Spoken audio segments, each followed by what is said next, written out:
100 library branches are situated on Indigenous land and dish with one spoon territory. This is the traditional territory of the Haudenosaunee Confederacy, the Wendat, and the Mississaugas of the Credit First Nation. Toronto Public Library gratefully acknowledges these Indigenous nations for their guardianship of this land.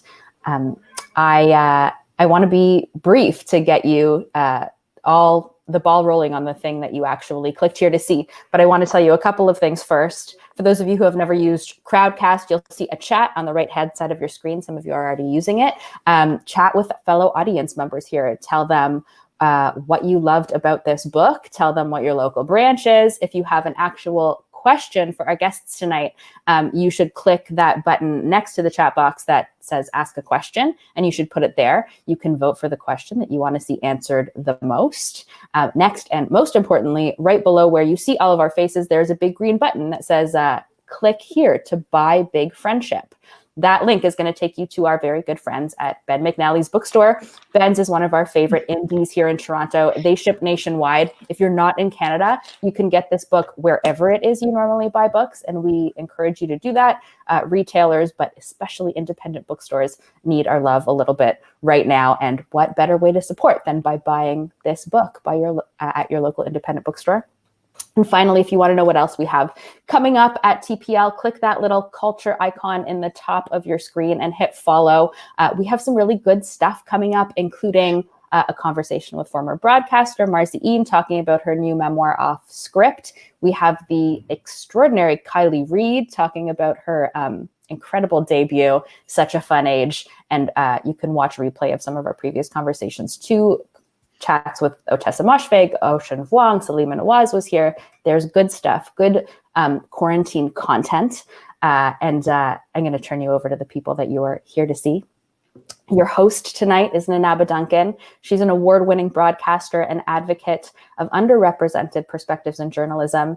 She's currently a fellow at U of T's Massey College, where she's studying the experiences of racialized leaders in Canadian media, which means that she's currently on leave from her roles hosting CBC's Playlist and Fresh Air this year. She won Best Influencer at the Women in Diversity Awards, and she is the creator of the Media Girlfriends podcast and network, which has grown to include peer mentorship events and most recently a student scholarship. She's interviewed an extraordinary list of people, and I could actually go on. You should see what ended up on the cutting room floor of this bio. But I do want to be quick. She is going to be talking to Aminatou Sow, the co-host of Call Your Girlfriend, a podcast that tackles the intricacies of feminism, pop culture, and the latest in politics every single week. She is a frequent public speaker and has interviewed everyone from Hillary Clinton to Roxane Gay. She's a member of the Sundance Institute Directors Advocacy Group, and previously led social impact marketing at Google. She was named one of Forbes 30 Under 30 in tech. She's also the co-founder of Tech Lady Mafia, an organization created to increase the visibility of women working in and around tech. She is with us tonight from New York. Her co-author on this book is Ann Friedman, a journalist, essayist, media entrepreneur, and the co-host of the podcast Call Your Girlfriend, which I just told you a little bit about if you don't already know it. She has a popular weekly email newsletter, the Ann Friedman Weekly, and you can find more of her writing in New York Magazine, the Los Angeles Times, California Sunday, the New York Times, Elle, The Guardian, and more. She's joining us tonight from LA. I don't always tell our audiences where people are signing in from, but these two extraordinary women wrote this extraordinary book about friendship, and it got released at a moment that they have to tour it while across the country from each other, which makes us especially lucky that we have them with us here tonight. I will turn it over to them so they can tell you a little bit more about it. Thank you so much to all of you for being here.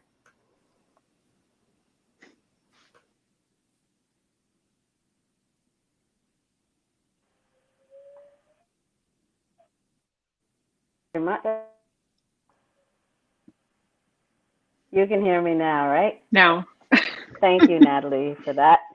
And thanks to Aminatou. Thank you, Anne, for being here today. You may get the pandemic special here at my house because the kids are having a bath. So I'm just telling you right now, we don't know what's going to happen or what's going to come through that door. It is the day before Halloween. It's October 30th, and I want to know, when was the last time you were at a Halloween party together?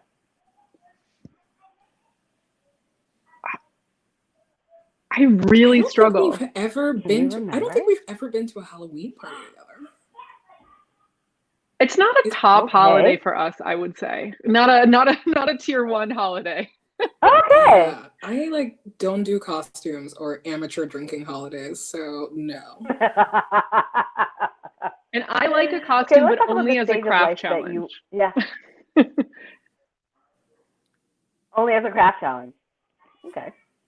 I want to talk about the stage of life that you were in before you each met each other. So, Anne, what was going on in your life before you met Aminatou? Well, let's see. I had lived in DC for, I think 2.5 years or something like that. Definitely long enough that I probably should have felt a little bit more established or comfortable there than I think I did. I had a job that I think I thought was pretty good, but I was not super fulfilled by or satisfied with. That kind of grateful to have any job in journalism at all feeling was really present. And I had some good friends. Our mutual friend Dio, who introduced us, was one of the people I had met who I really connected with in a way that felt real and lasting, and not like a friendship of circumstance that you kind of know you're both just there until you find your real people. It felt like a real friendship. And so I had a couple of friends like that in DC, but not a ton. And so I would say that I was really in a position to be spending a lot of time and energy on a new person who I did really click with. And so yeah, doing okay, but kind of dissatisfied, I think, is my short answer to your question. Mm. What about you, Aminatou? What was life like before you met Anne? What was going on? I was definitely newer in town, with a job that I hated, working with people that I definitely did not enjoy. Recipe for disaster. And also I had one really good friend who was always talking about leaving town, which made me really anxious all of the time, because if she left, then I was I know nobody here, and that is going to be really bad. And so it was really a relief to meet Dio and eventually meet a lot of her friends. And you call Dio your the Yenta of your friendship. What's the reason for that? Well, like I said, I think I had known her for about a year and some change. And when she met Aminatou, within, minutes, hours of meeting her, was already thinking that she wanted to introduce the two of us. And so that's sort of why we use that term. She really identified that thing that can be really hard to describe or explain, which is why are two people going to connect, or why are two people going to just, vibe with each other, or whatever words we use for that thing that's it's not common interests, it's not personality, it's something more ephemeral. She really sensed that and wanted to put us together. Mm. So, Aminatou, when you met Anne, what was the first thing that you really liked about her? What stood out that made you go, I love you? I mean, this is very superficial, but 100% her outfit was amazing, which you have to understand that in Washington, D.C., that is a very specific kind of it's a very specific trait to look for in people, because it's a town where everyone is pretty much wearing the same work uniform. And I just, I was this is this person already stands out, because that is a choice, and it's a choice I really She wasn't working that uniform? She was not wearing. She was not wearing Ann Taylor. Not that you can't look good in Ann Taylor. This is not an Ann Taylor knock. It is just it's not for everyone. No. So where does the term big friendship come from? And I'll ask you that one first. Yeah, well, the tagline of our podcast is, for long distance besties everywhere. And I think that for most of my life and for most of our friendship, the term that we had, the only term at our disposal was best friend. And that never really felt appropriate, in part because we both have other very close friends. It's not like we only have each other and that's the only close friendship in both of our lives. Like, we've experienced this kind of friendship with other people, and best kind of felt like a hierarchy that didn't match our reality. And then, terms like bestie and BFF also sound kind of cute and kind of childish, a little bit like a little bit like a friendship of youth. And one reason why we wanted a term like big friendship is because we really wanted to talk about friendships that span, if not a lifetime, at least like multiple phases of a life, real friendships that are dealing with and seeing you through some adult stuff. And so, yeah, that the term just felt right to us, and better than best friend. Did you read that article in The Atlantic about friendship that just came out? It's by Raina Cohen. It's called "What If Friendship, Not Marriage, Was at the Center of Life?" And they actually use the term big friendship, like not calling you out, but using the term. And the article is basically about how, there's this deep best friendishness about some relationships, but it's super, super intimate, not sexual at all, but it's not the same as just as a bestie. So Aminatou, is your relationship recognized like that by the people around you? That's such a good question, and such a good article to point to. I really enjoyed reading that this week. I think that because Ann and I have been, pretty established, both in our friend group and as people who have a public friendship, I think that, there are aspects of our relationship that are very much treated that way. And I think that it's, that is really chalked up to the fact that it is very public.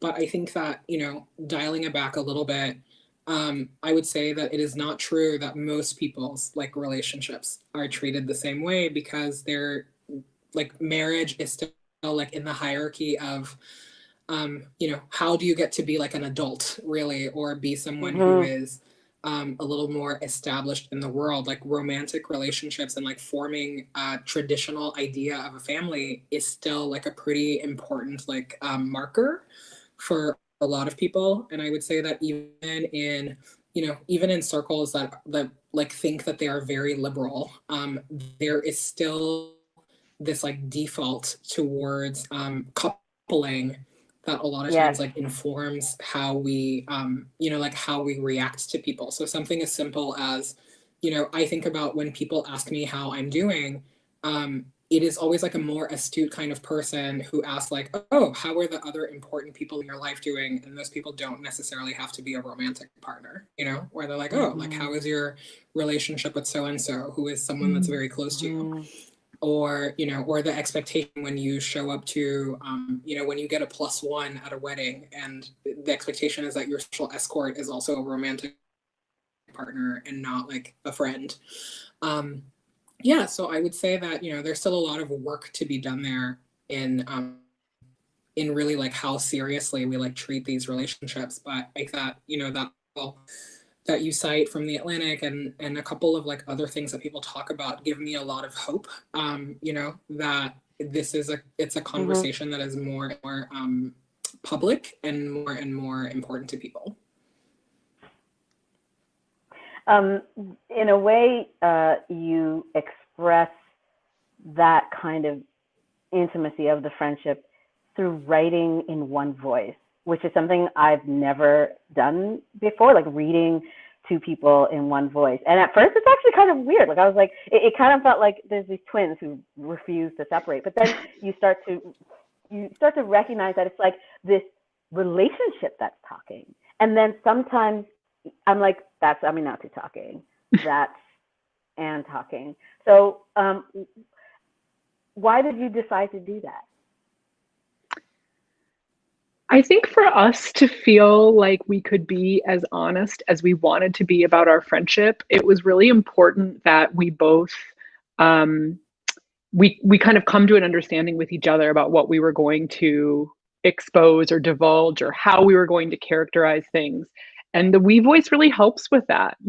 I think there's also the truth that all of the ideas in this book were really developed jointly. We had lots and lots of we both read the research, or maybe one of us would do one interview and then the other one would read it, but we had all the same inputs and then we discussed it at length. And so we didn't really want to create for the reader this sense of having to choose. I think that's the other thing is now at this stage in our friendship, we really have the perspective that it's not like there is a person who's the good friend and a person who's like the bad friend if a situation is difficult, or that we didn't want people to be playing that game of whose team are they on or something like that. We wanted to kind of project that we are on the same team of trying to get to some deeper truths about friendship. And also it's felt really, really good to release this book into the world and to just know that,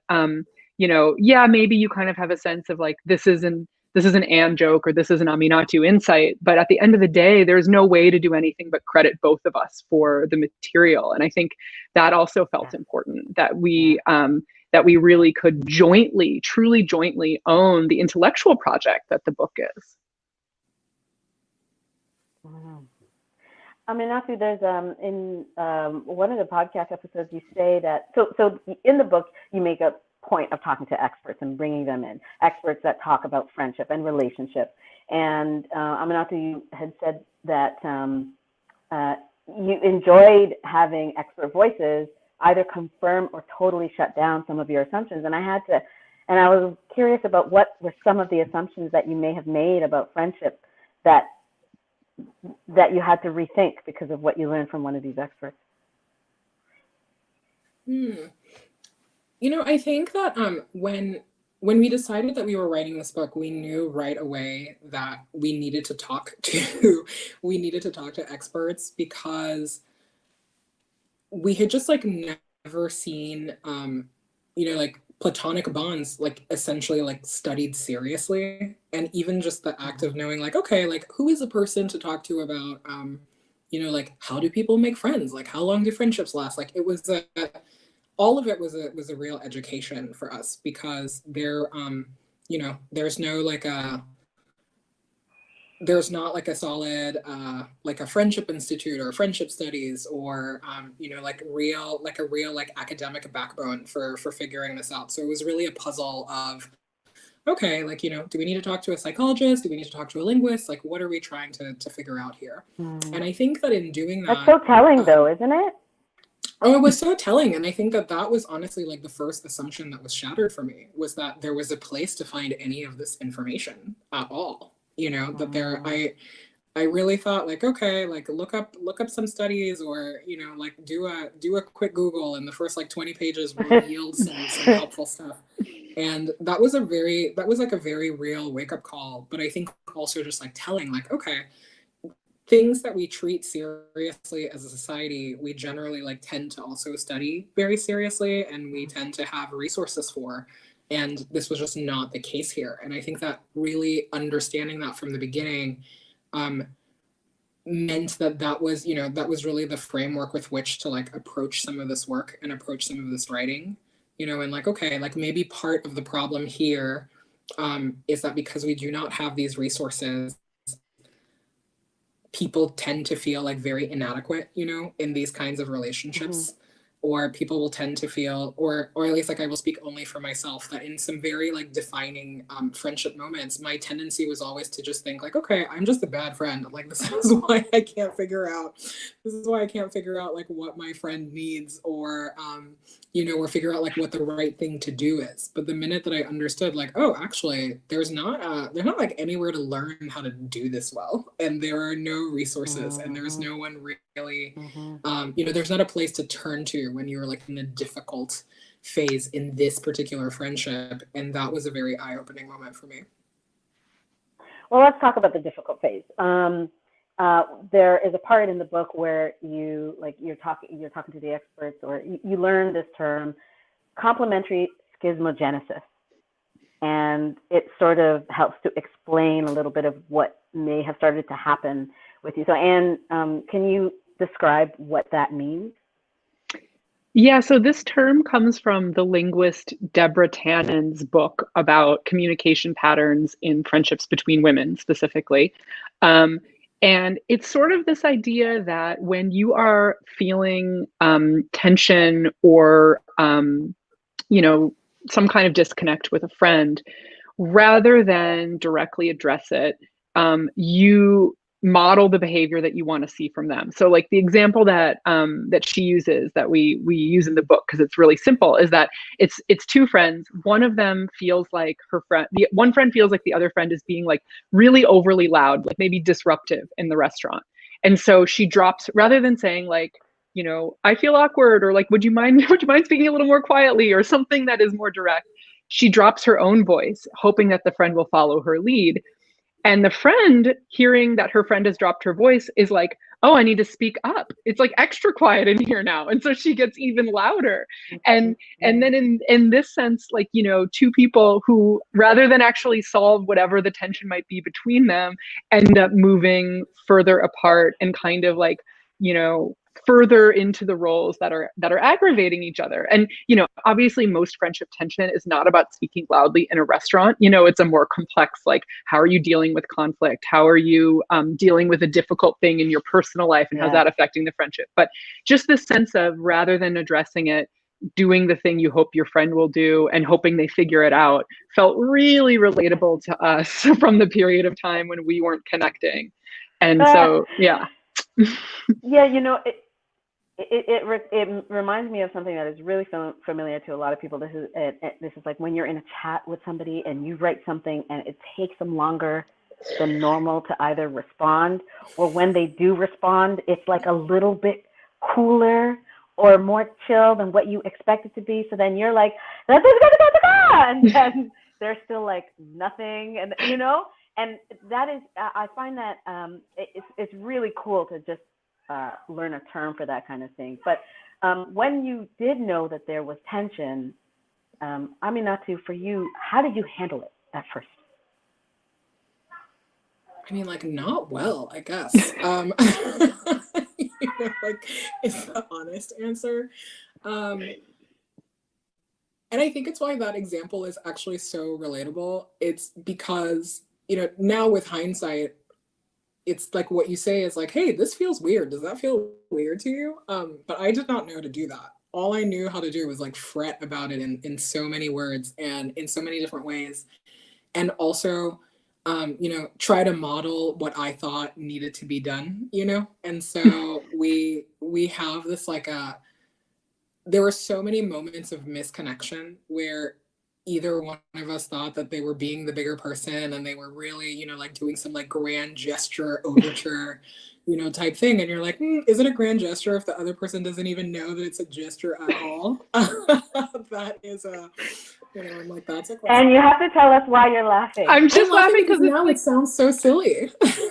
And also, like, it's I feel good that we can laugh about this now, but like I'm laughing because I do not get tired of hearing Aminatou explain the fools we were at one point in time. Like, I don't know. That's why I'm laughing.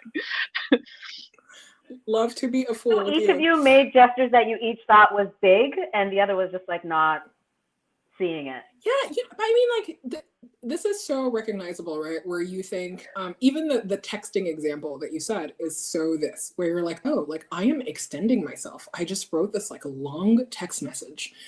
Why is this other person not writing me back like the same length paragraph? And it's like, that's that is literally an insane thing to think, because whoever you're texting like doesn't understand how important like a long text message is to you, like they don't know that.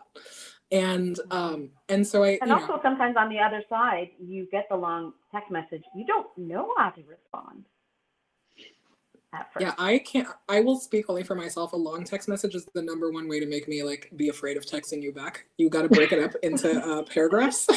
Thank you. And how long did it take you to learn that?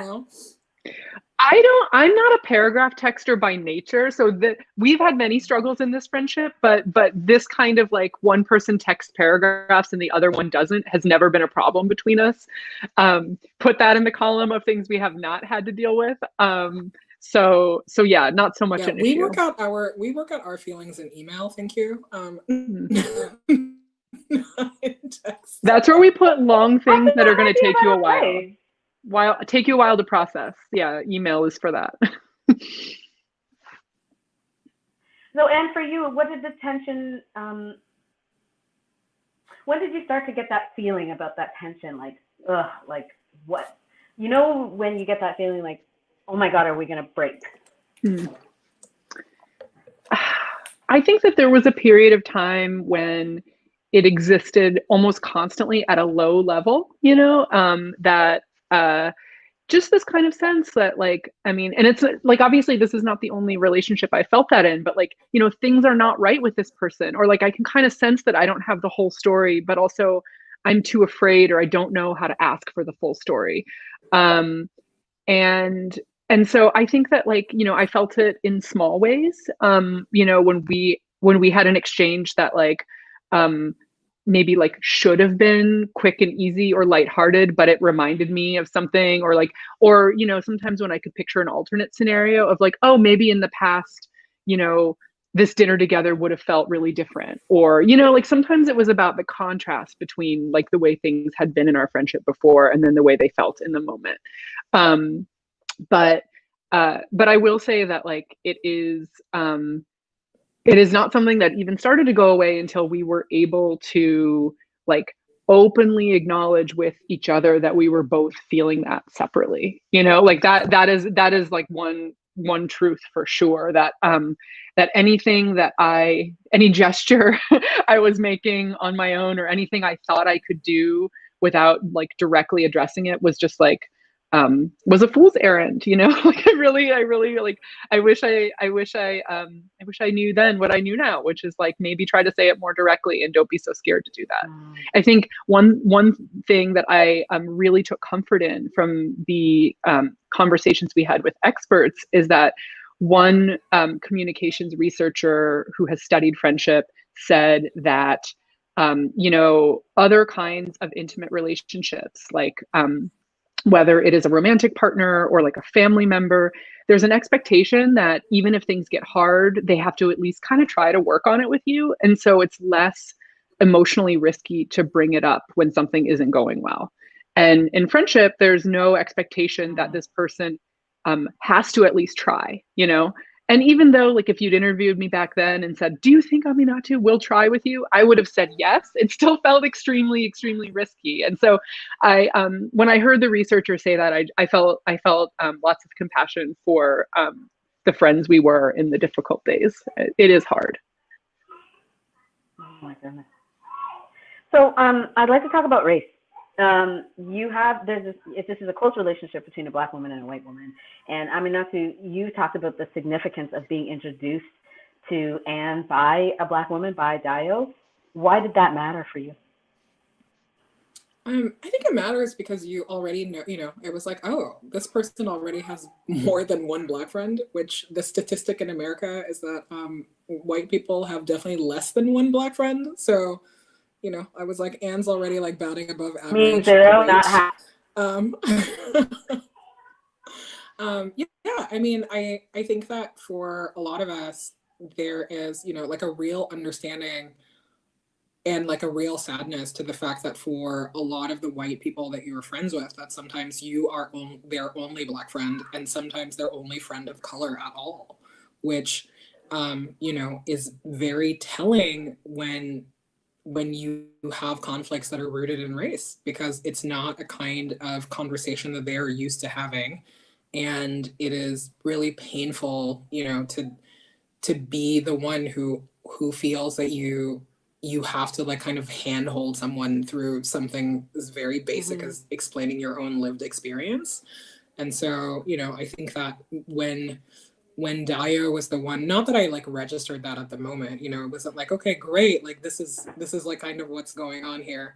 But I think that over the years, like really understanding that like, oh, maybe like there is a baseline of, you know, like trust and respect and even, you know, like a shared understanding of justice that we have because of the things that we talked about, but also because of the other people that I knew were important in Anne's life. So I think that maybe it's just happening now or in later years, but a person could say that it's inevitable that at some point race does come up in a relationship that is interracial. So what was a difficult point at which you had to sort of address things with Anne, and how did it go? You know, I mean, like race happens in relationships where two people aren't even people of color. You know what I mean? I think that is there is this like really simple understanding that a problem is only racial, or there's only potential to have a racial issue if there is a person of color that's involved. And actually, like, that's not how it works. And, you know, and whiteness, I think, is something that really needs to be understood as, you know, not a neutral kind of, you know, racial position that people can have. And so I think that we really come from a place, you know, like Anne and I come from a place of like understanding that if you are only surrounded by white people, that's not a default. That is also a choice that people have made, no matter how it happens. The same way that like having, you know, people in your life who are not white is also a choice. And in our friendship, you know, we were very, it's interesting. It's like when it came to like talking about how race was happening outside of our friendship, we were like very adept at that. Like there was never a moment of hesitation of, oh, like how do we talk about like a racist incident in the news, or how do we talk about, you know, racism that we have both seen like in the workplace, or, you know, anything like that. But I think that where we got really caught off guard was when the racial pain was caused by one of us in the friendship. That was not a conversation that we knew how to have. And, you know, and that is like a communication breakdown that you can have in all kinds of relationships, but it's particularly painful when you are having that conversation for the first time, because I think that it, you know, combined with the like, oh, like we don't know how to talk about this and we're not practiced, but also like the real pain that really hides behind all of those questions. It is a very delicate, you know, like it's a delicate place to go, but it's, you know, back to like Anne saying that we were really foolish. It is really a foolish thing to think that you can, you know, you can know and like love someone, and if you are different in any kind of way, like whether the difference is like racial or it's gender, or it's, you know, like one of you likes Celine Dion, the other one doesn't, that you're not going to have to like deal with your differences at all in some way, shape, or form. And you know, and I think that now that we have gone through that, I also like have a lot of compassion for you know, like having to have those conversations. And what goes through your mind as she's talking about that? Yeah, I mean, I think it's true that for a lot of years of our friendship, and also just speaking for myself, like as a person in the world having all kinds of relationships, I think I really wanted to believe the fantasy that if you love someone and you know them intimately, that you can somehow create a space that is like a protective bubble away from like the racism, sexism, like all of the kind of inequality and injustice happening in the world. And I don't believe that anymore. And I am really, I don't know. That's another thing I wish I could kind of, you know, gently suggest to myself at a time in the past, which is to say, instead of just trying to be a good friend in all the specific ways, that's great. Keep trying to be the best friend you can be to Aminatou in the day to day. Like that's great, but also recognize that your friendship feels really big, but it's not bigger than this other stuff that is happening out in the world. These are like deep entrenched structures. And, you know, I also think that I have been the recipient of a lot of grace on the part of Aminatou and other friends when you think about, specifically where it comes to race, is like not that I can't read or be in dialogue with people or like learn things and educate myself and be in dialogue with white friends, but there is a specific kind of education that ends up happening almost by default in like a Black-white intimate relationship like ours, that I think it's just important to recognize that it does not cut both ways equally. And I think that being able to write about that and really kind of dig into that in the book felt was personally, again, like very revelatory for me. And that's another thing we write about, that like it is a privilege to kind of experience this stuff as an expansive aha moment rather than as a point of personal pain. And so I also want to acknowledge that aspect of it too. And I think that I also have some compassion for the reasons why we wanted to create, maybe without saying it this way, create a friendship that was away from that. All of those things can be true. I just wanted to say, like, to both of you, actually, I appreciate that description and that being in the book, because it illuminated things in a tangible way that I felt like I was able to articulate a feeling. And I also feel like if someone was reading it, they might be able to get the feeling that I had. So thank you to both of you for that. How do things get better eventually? In our friendship, or like solving racism? Racism is doing great. Well, you can't solve racism, so let's go with the other one. Sorry, that was a setup. I mean, we can try. Look, we're all trying. Racism solved. In general, yeah. How did things get better? Next, sexism. Just working our way down the isms list. Working our way down the isms. What are we going to tackle next? It did not get better for a long time, which I think is like important to acknowledge, because everything really is everything is a process. And I think that with us, like two people who are very dumb about their feelings, it's an extra long process. How do you know about your feelings, though? I mean, this is like part of why like we like are good friends, is because it takes us like a year to like catch up to how we were feeling the year before. It's a gift and a curse.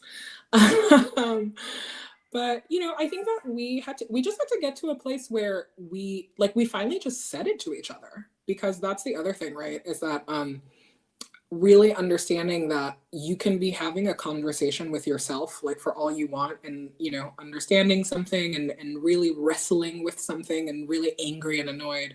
But if you do not talk to the person that you have those feelings about, you're kind of not going to get anywhere. And and it, like, I am not proud to say that it took us like a really long time to finally just say like, oh yeah, this feels bad, and I think that it's funny now to me, because I think at the time, like, that was the thing probably that we were the most scared of, was acknowledging how bad it was.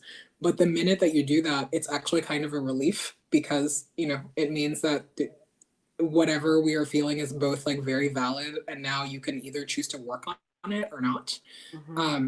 But I know that I definitely felt like a huge sense of relief when it was just like, okay, this is not working for me. Did you have any professional help?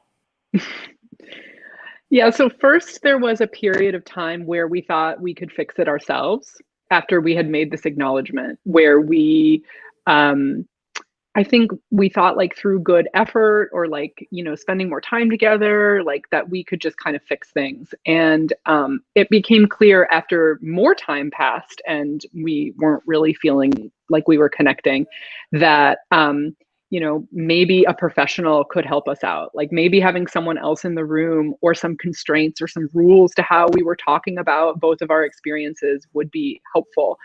And so yeah, we went and tried to find a friend therapist, asked friends for recommendations of their couples therapists or people had seen who might be willing to see two of us who were two people who are not interested in solving a business relationship, because actually we've always been great at working together. Like that part of our relationship has never struggled. We are professional people who are good at just trash compacting our feelings and getting through the workday. That's part of what we mean about not being good at feelings. So we didn't need help with work. We were not a romantic couple and are not a romantic couple, but finding someone who was really willing to take seriously like how close our friendship is, and how we needed help to really repair our communication and our bond was hard. So and also expensive, you know. I mean, it is not something that is provided by the state in the United States of America as it should be. So so yeah, it was really a lot of time, a lot of effort, a lot of money, and the kind of, I don't know, like professional in the room that I think we needed to talk about some of the things that we were still avoiding. I mean, after she mentioned the fact that like the business was fine, along with all of this, like you've got your business, you're doing the podcast. We haven't even talked about that. Like that didn't suffer at all? Like were you just faking it for all the podcast episodes? I mean, not really. I think that if you, like anyone who is a close listener of our podcast, I think definitely feels, you know, drawn to like the warmth that we have for each other, but we don't actually really share anything personal or, you know, like it's not a podcast about our feelings and the state of our friendship. It is like a show that is mainly about interviewing other people and also like talking about the news and current events and things like that. I think also you're looking outside together. Right, we're like looking outside together, and also like we're both professionals, so it's you know, like the work's gonna get done no matter what. You just did your job. It's a job, like do your job. And you know, but also like it's true that having our producer Gina Delvac like as the really like the third like equal partner in doing the podcast is helpful, because it you know, we're not the only two people making decisions. We're not the only two people that any of that work revolves around. And having her was like both a buffer, but also like a, you know, it made it feel like a different kind of thing that we were doing all together. So yeah, so it was definitely, you know, I'm not saying that it was all, you know, like it was like happy days every day, but it definitely was not, like the work itself was never a source of difficulty. Mm-hmm. Whose idea was it first to write the book? I don't know. Yeah, do you know? I actually don't know the answer to this. Wait, it was to do what? Whose idea? Who said we should write a book? I mean, I don't know. I do not know. I think that what had happened was this, is that we had people ask us, you know, like I'd had a literary agent for a long time, but also like, so like I know she had been asking me, but also like in the world, like people would email us and be like, do you want to write a book called Call Your Girlfriend or whatever, you know? And so the idea that it was an option for us to work on a book together was kind of out there and had been for a while. And I don't have like a date or an incident, but I do know that like feeling like we did not have the stories and the resources that we wanted when things were difficult between us was a real motivator of like, you know, like it could actually be powerful and helpful to articulate some of these things, like, you know, for ourselves, and also to like put this into the world. Like that felt infinitely more valuable to us than like Call Your Girlfriend, the podcast, the book, which I'm not sure what that would be. So I don't know, like that, my sense is like, right, the idea that there could be a book was out there, and that we kind of had to, through experience, realize that this was a book we wanted to read. And I don't remember there being a moment, you know, when one of us said, aha. I don't know. Let's do it now. Let's get to some questions, because we've got a few here.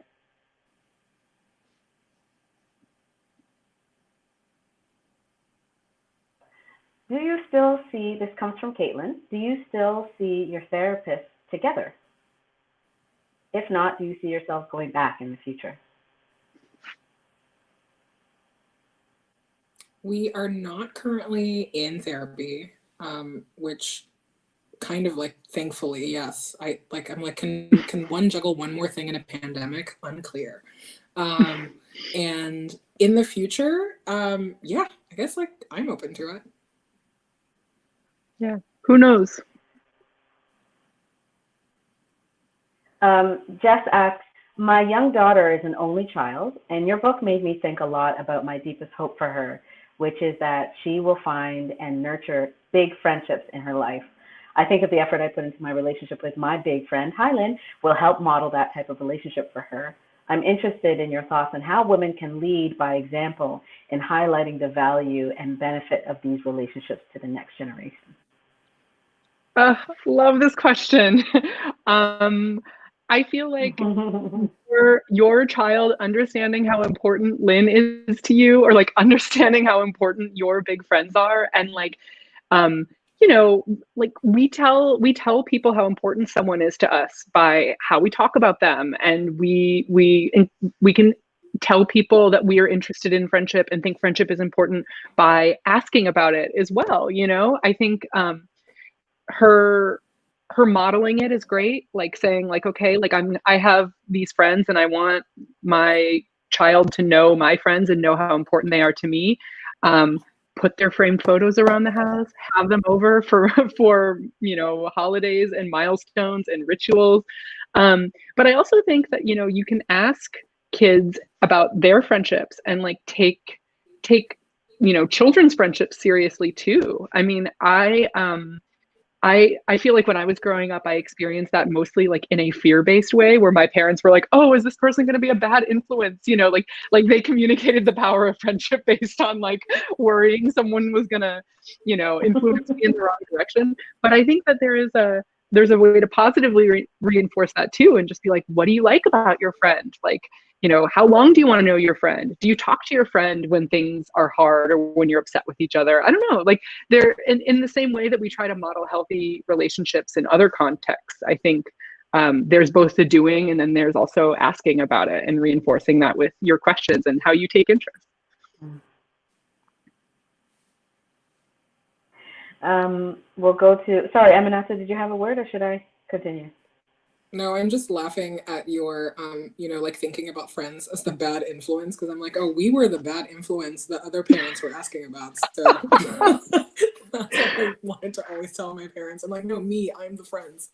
But yeah, agreed otherwise. Okay, so this one is from Sato. I'm interested in the shift that happens with age when it comes to women and friendship. My older sister has maintained all her friendships from childhood and high school. However, I have only met and identified most of my closest friends in my late 20s to early 30s. Have either of you observed or drawn on generational examples of long, deep friendships that have come to inform or inspire your respective understanding of big friendships?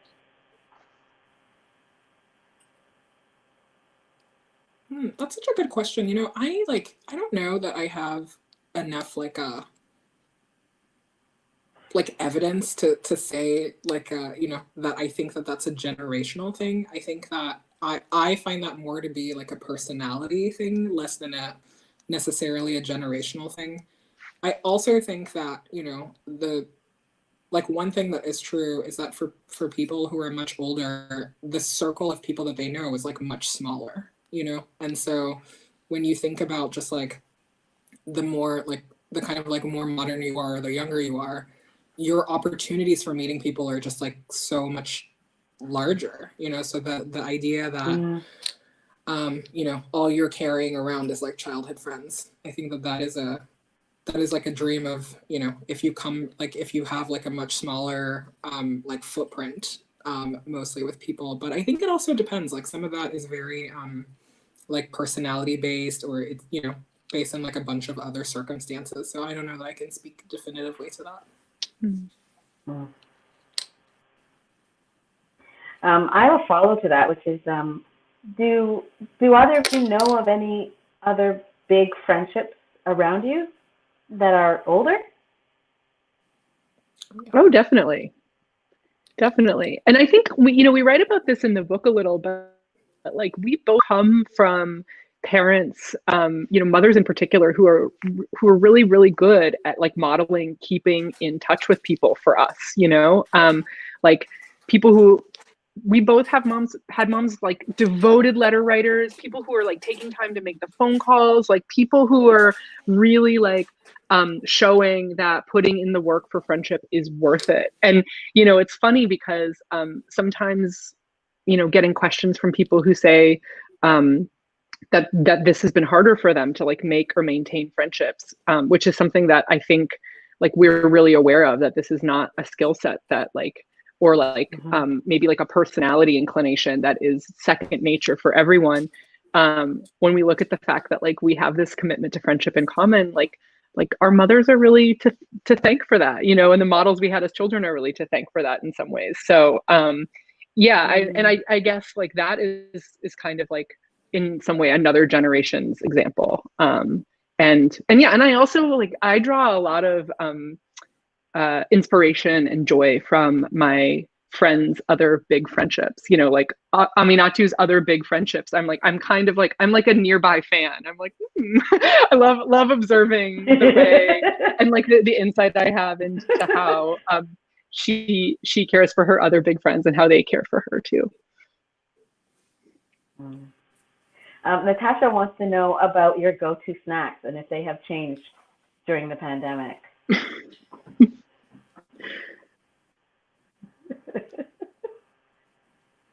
I have a feeling Natasha. Always the same, man. I like love a gummy, love a potato chip. Like, what can I say? But Anne just sent me this like what very kind of intense potato popcorn. chip? What do you mean a potato chip? I mean anything, but like a potato chip that is dusted, maybe with some like pepper, always a good look. Salt and vinegar, a classic. Anne just sent me this like a really intense popcorn that I'm gonna endeavor to get into soon. You got to mix it with plain popcorn. I mean, especially in the pandemic, like we are not seeing each other in person. We don't have a lot of options.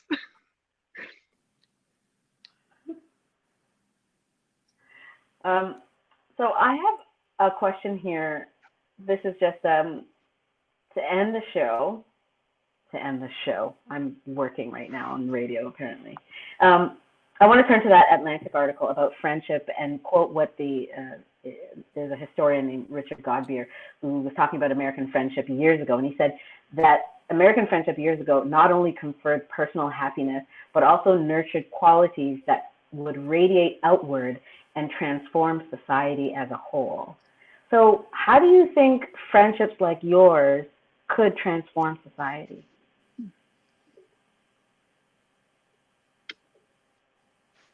I don't know. I mean, I guess I want to see a world where we are all allowed to really rely on and invest in the people we choose to rely on and invest in, and not have that bound by the constraints of maybe what previous generations called family, or like a kind of like heterosexual, patriarchal, nuclear model. But like the fact that we could maybe just decide for ourselves who we want to be in community with. And really, I would love to live in a world where we can rely on those people in ways that feel supported, So sort of like that question about how do you model this for children? It's like, how do we socially model that we are all right now building communities that are not only built on the kinds of family bonds that government supports, but that are built in ways that are far more exciting than that and far more complex.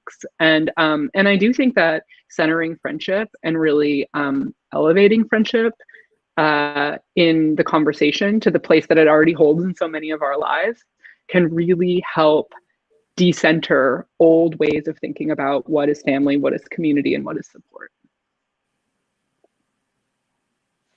What about you, Aminatou? I mean, I could not have said that better, so let's let that be the last word. Okay, we will leave it there. Aminatou, Ann, thank you so much for coming and talking to us about your big friendship and this book. Best of luck to you. It is great. I'm glad that I have it. I appreciate it. and I appreciate you. Thanks for having us. You're great. Thanks for having us. Thank you to all of you. Thank you to all of you. That was such a terrific conversation. It was such an inspiring conversation. I think a lot of us are about to go and pick up the phone and call of our friends who we haven't seen in 8 months in real life. I also want to thank all of you out there in internet land for logging in tonight and watching this conversation. We were so delighted to host it. If you don't have this book already, click that big green button. It's conspicuous for a reason. It will take you to our friends at Ben McNally's. Like I said, you will be able to buy the book there. They ship all over the country. I know lots of you are here from not in Canada. Call your local indie bookstore. Find out if they're maybe just open or doing curbside pickup or delivery. Support them by buying this book. Nanaba and Aminatou and Ann, thank you so much for giving some of your Friday night to us tonight, and we will see you all again next time. Thank you both so much. Thanks. Thank you.